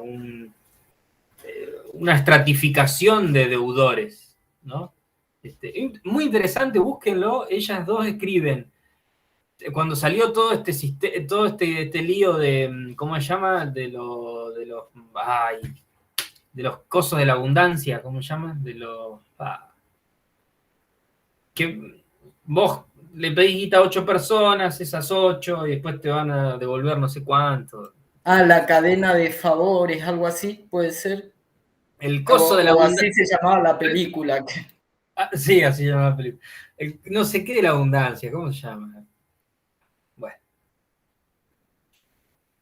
Pero algo como un mandala, algo así, ¿no? Que había cositas afuera y bueno. Ellas, como muchos dicen, como uno rápidamente dice, no, eso es un sistema Ponzi, eso no funciona, eso es una estafa. Y ahí está bueno, y ella, yo cursé con las dos y contaban además cómo además les tiraron a matar, como ahí le ponen otra visión, ¿no? Como también, bueno, muchas veces es la única posibilidad de acceder al crédito también para determinadas poblaciones. Léalo, salió en el página 12, es muy cortito, un artículo de página 12, no es un libro. Es como para también, digo, leer otra cosa que escriben estas compañeras en coyuntura. Porque además le preocupa mucho a Verónica, por eso el endeudamiento y demás. Y nos contaba, ella hizo laburo también en la Villa 1114, si no me equivoco, no quiero mentir. Y ya hay como una estratificación de deudores, ¿no? La gente le pide guita a todo el mundo. ¿Y a quién se le paga primero? En general al tranza, ¿no? Ese es el primero que, porque además automáticamente se relaciona con el poder de fuego que tenga esa persona para con uno. Yo le he pedido guita al vecino, por supuesto, al único que dispone de un capital líquido bastante importante, que es el tipo que se dedica a la venta de estupefacientes o no sé, cosas robadas, lo que sea, y a la familia. Y al último que se le paga es a la familia. Y también a ella le interesaba analizar cómo eso va produciendo también tensiones y ruptura del propio lazo social, ¿no? Porque dice, no, porque la vecina me debe, ¿no? Bueno, no importa, pero efectivamente y es un flagelo importantísimo, pero además es como una cosa muy perversa, porque nosotros que de repente, o yo, no voy a decir nosotros, voy a decir yo, que tengo un trabajo estable, puedo acceder al crédito. A un crédito a una tasa razonable quiero decir dentro del sistema argentino, ¿no? Ahora, la persona que pone, que lo único que tiene como para ingreso un plan social de 2 mangos con 50, no va a pedir 500 lucas al banco hipotecario, va a pedir 20 lucas a uno de estos muchachos de los créditos fácil, créditos sí, a una tasa usuraria, no sé cómo se dice, leonina. Y después lo que queda, ¿no? Y esto es un proceso que comienza durante el kirchnerismo, ¿no? Además, la bancarización y la posibilidad de pedir créditos a partir. Porque antes era muy loco, porque vos, como no. Hoy vos podés cobrar 0 pesos de asignación universal, desde el macrismo para acá. Y si me puedo equivocar algún año o no. O sea, es decir, vos podés pedir un crédito que te consuma todo. Durante el kirchnerismo no, pero el kirchnerismo supuso un montón de ingresos al mercado formal, pero ¿qué le permitió? Estar bancarizado, pero no poder pedir un crédito, ¿no? Entonces recurrir a estos sistemas de crédito, o bien comprar, no sé, una canasta comprar la comida del supermercado en 12 cuotas con interés. Sí, Julio. No, que en este sentido escuchaba al creador y dueño de Ualá, la tarjeta, que bueno, que se convirtió hace unos meses en un unicornio, que son las empresas que valen más de, no sé si $1 millón, no sé cuántos millones de dólares alcanzan ese estatus de unicornio argentino, y que se estaban expandiendo en México. Y él contaba esto, que el 60-70% de la población de Latinoamérica no tiene historia bancaria y no le permite esto, digamos, acceder a un crédito o cualquier cosa que esté regido porque, digamos, los intereses de los bancos están regidos por la política de gobierno, digamos. Tiene que ser una tasa de hasta, no sé, 40, 50. Ya cuando está por fuera ya no hay un registro, por eso esto de la usura de los prestamistas que llegan al 200% y más. Y qué paradoja, porque esto mismo lo dice Gago, que de esto sabe bastante, que dice, ¿qué nos ofrecen? Ingresar al mercado de capitales. Bueno, no, esa no es la solución. Nuevamente volvemos al gran problema, ¿no? La solución es que nos paguen por el trabajo que hacemos y que no nos moralicen, ¿no? O sea, esto de decir, porque eso es una vuelta que es por derecha y por izquierda. Eso es. Yo cuando cursé con ella lo explicó mucho mejor lo que puedo llegar a hacerlo yo, y sobre todo con discusiones norteamericanas y demás, que cita ahí a Melinda Cooper, por ejemplo.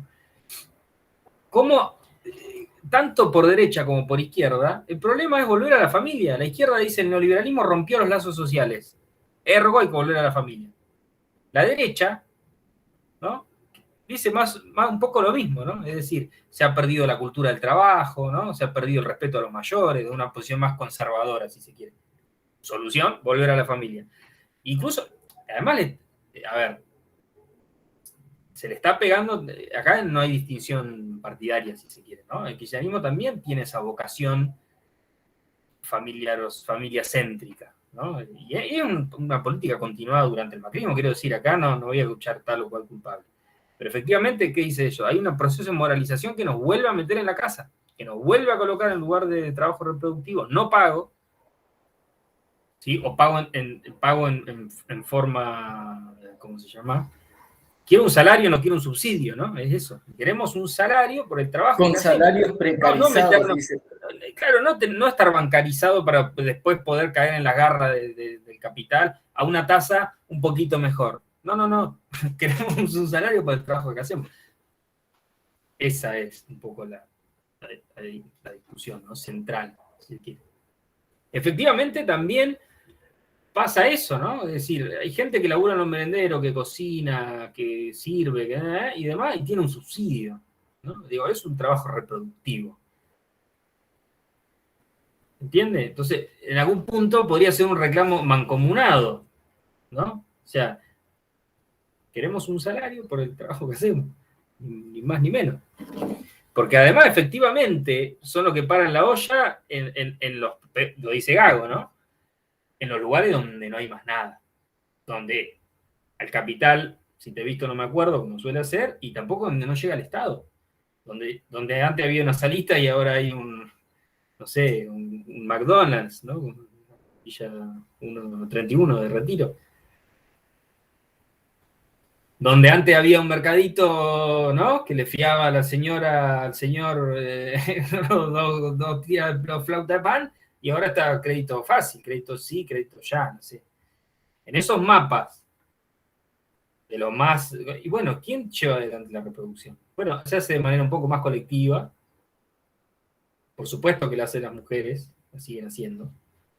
Y eso, digo, el capital debería hacerse cargo en este reclamo, quiero decir, ¿no? ¿Alguna quiere...?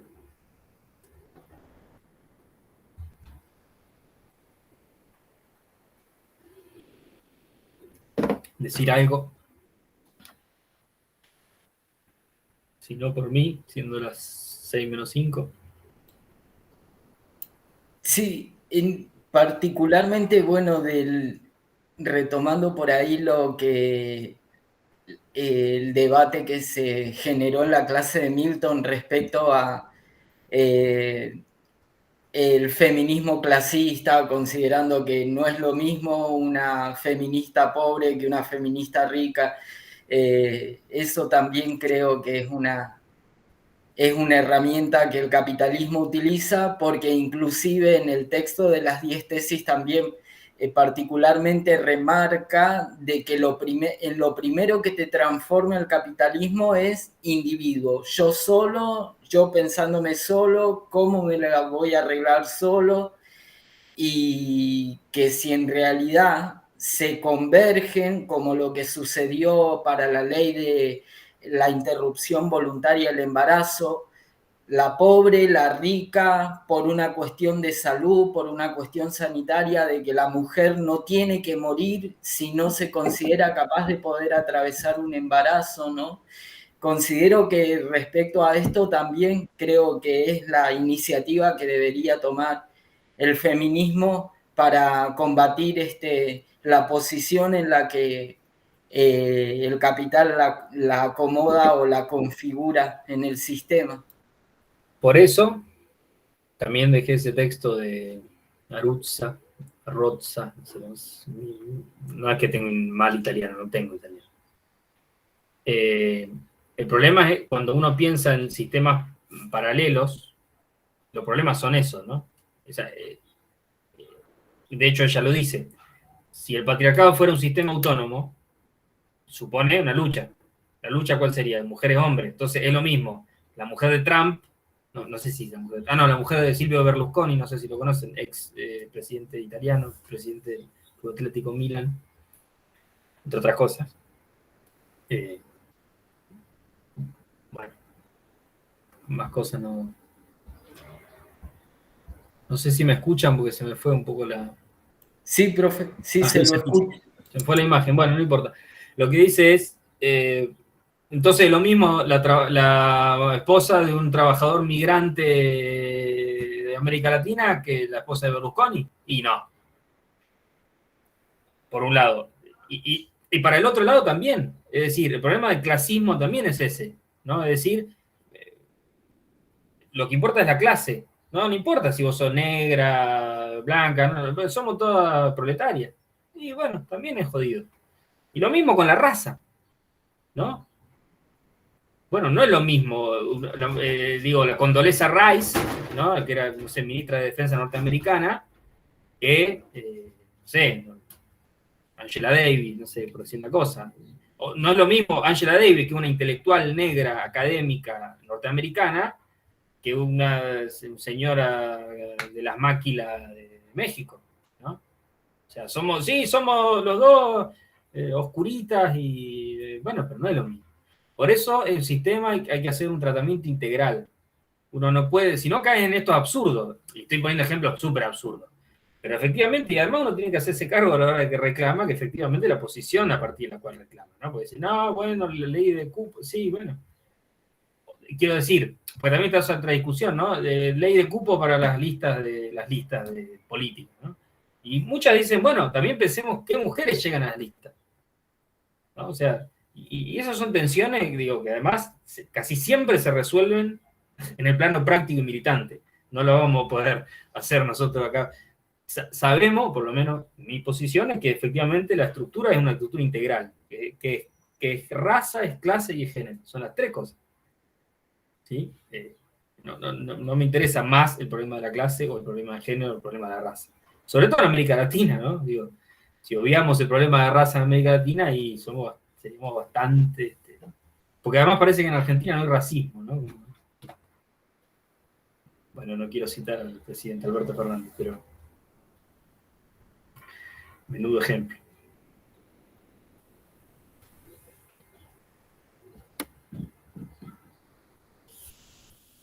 ¿Losi las escucho o Losi las saludo?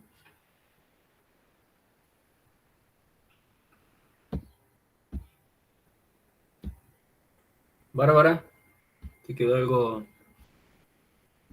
Creo que no, en esta parte me quedé un poquito colgada porque, no sé, creo que no llegué a leerlo porque estaba escuchando. Pero nada, también que si bien ponerle también con los textos me di cuenta que si bien en el feminismo está buenísimo y es súper importante tener toda una rama de intelectuales, si se quiere, es como que la esencia es la lucha en la calle, la militancia, la actividad directa.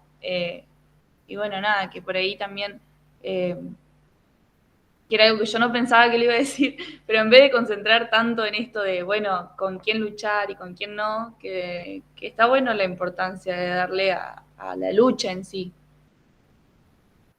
No sé si lo dije bien, era algo que creo que unas clases atrás no lo hubiera dicho.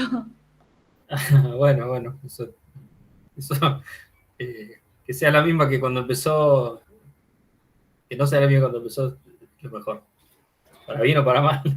No, efectivamente hay un componente súper militante, ¿no? Y en eso Federici fue clara en el párrafo 2. De lo que más sacamos es que la historia es la historia de lucha. Y todas estas autoras, o las muchas otras, en general son militantes. Y digo en general para no decir todas, porque no conozco a todas. Porque además no es mi campo, digamos. Pero estas son militantes. Además se resuelve. Me parece que además, insisto, hay una preeminencia en lo político. En definitiva, el estado de situación es el estado producto de las luchas. Ni más ni menos. No hay un devenir estructural. Que digan, bueno, tranqui, el capitalismo per se va a solucionar, ¿no? Porque uno podría decir, con un Marx muy mal leído y bien cabeza ortodoxo, ¿se acuerdan que Marx decía cada vez importa menos el particular del trabajador? Lo que importa ya es casi todo el trabajo abstracto, ¿no? Se acabó el artesano, ahora son todos iguales, todos maquinitas. Bueno, uno podría decir efectivamente, si ya no importa, tarde o temprano, para el capitalismo no, y es lo que dice Arusa un poco, no va a ser importante la distinción de género, porque va a ser lo mismo. Sos un trabajador, una trabajadora, es lo mismo, no importa. Sos un sujeto explotable y ya. Bueno, no. Claramente hay una especificidad, y eso lo dice Gago, hay que pensar la especificidad de la explotación de la mujer. Y eso supone todo lo que dijimos, ¿no? Deuda, reproducción, etcétera, etcétera, etcétera. No, dije Bárbara porque veníamos sosteniendo alguna discusión, no es que porque el resto no pueda hablar o no me interesa, no me interesa lo que dicen. Abierto el micrófono.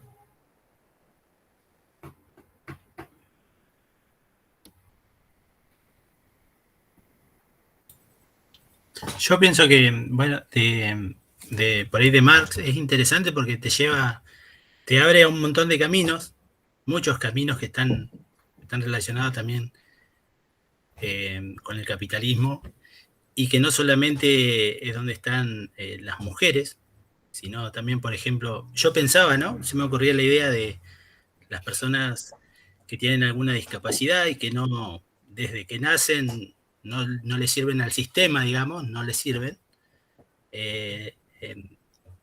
Entonces también por todo lo que pasan esas familias o esas personas, también es un punto muy interesante para mirarlo y para tener en cuenta que así también como las mujeres la fueron dejando de lado a lo largo de la historia, como también con esas personas también pasa exactamente lo mismo.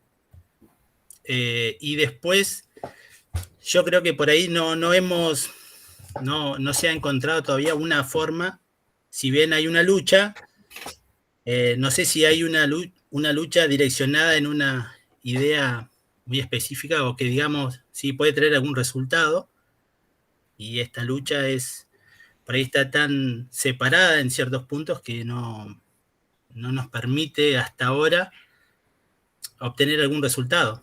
El capitalismo va muy, muy adelantado, digamos, a los reclamos y a los resultados que nosotros estamos viendo ahora. Tal vez, en cierta forma, puede ser porque el capitalismo está permitiendo o nos está dando algunos resultados como para decir, bueno, lograron esta parte, pero yo ya tengo asegurada otras formas. Bueno, dos pequeñas cosas de mi lado. Primera, absolutamente hay que pensar qué pasa con esos cuerpos, qué explotación admiten esos cuerpos, qué especificidad hay ahí. Otra cosa donde no nos metimos, yo a propósito porque era una especie de economía feminista, pero que en el texto de Gago aparece, es una discusionaza de otro feminismo más filosófico, si se quiere, con Judy Butler, que yo más conozco a la cabeza, por ejemplo, que ocurre, ¿no?, con las identidades sexogenéricas diversas, ¿no? O sea, que entonces es lo mismo una mujer que una travesti. ¿Qué pasa con la teoría queer? Digo, hay todo un montón de discusiones que no le di, pero está bueno también mencionarlo, quiero decir. Acá hablamos como si hubiese hombre y mujeres y ya. Bueno, sabemos todos y todas que eso no ocurre y hay que ponerle cabeza. No me quise meter yo en esa deriva porque efectivamente veníamos como por otro lado, pero es necesario, que de hecho Gago lo dice, ¿no? Mujeres y cuerpos feminizados. Me parece que también está bueno. Que en definitiva caen en el mismo tarro, pero terminamos siendo todos proletarios, sí, totalmente. Bueno, no, claramente hay especificidades. Hay que ver cuáles, es toda una discusión enormísima, enorme, les digo, en serio. Que además yo no manejo demasiado más que las nociones más básicas, pero a la cual es súper interesante que esté esa discusión. Pensar eso también, digo, ¿no? La teoría queer es súper interesante que va a pensar, ¿no?, también esas tensiones, ¿no? Si el sexo es natural, si el género, cómo me interpreta, ¿no?, cómo es producido también, ¿no? Hay una producción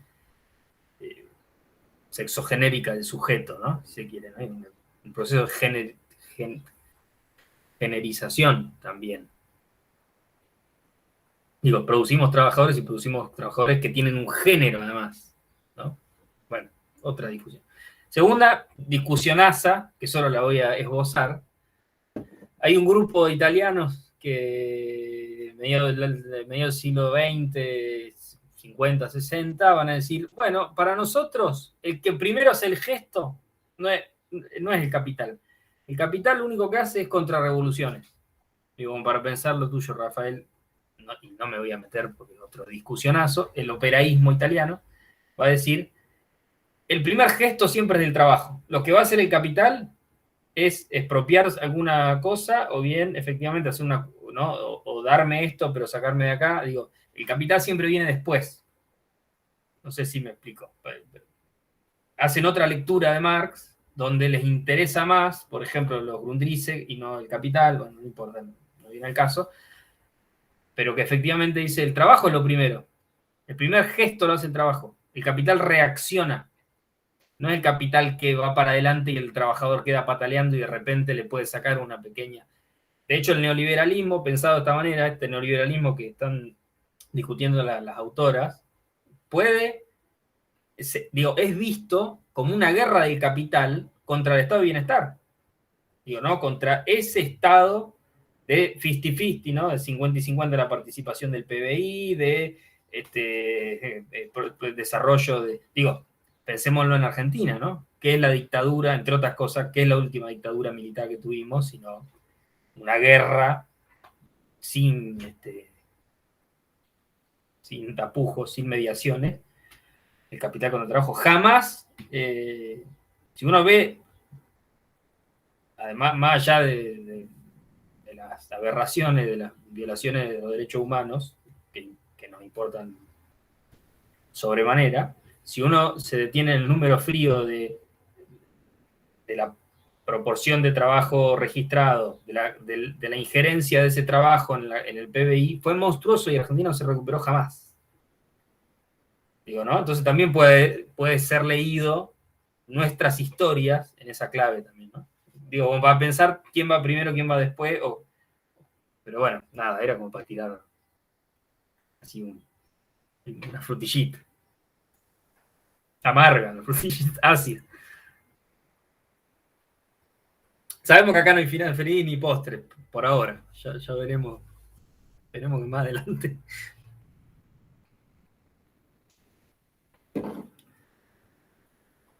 Bueno, gente, por mi parte los libero, además que me va a putear Andrés. Termina la grabación. No sé si cursan economía ustedes. Llegando tarde. Sí. Con Jorge tenemos práctica, profe.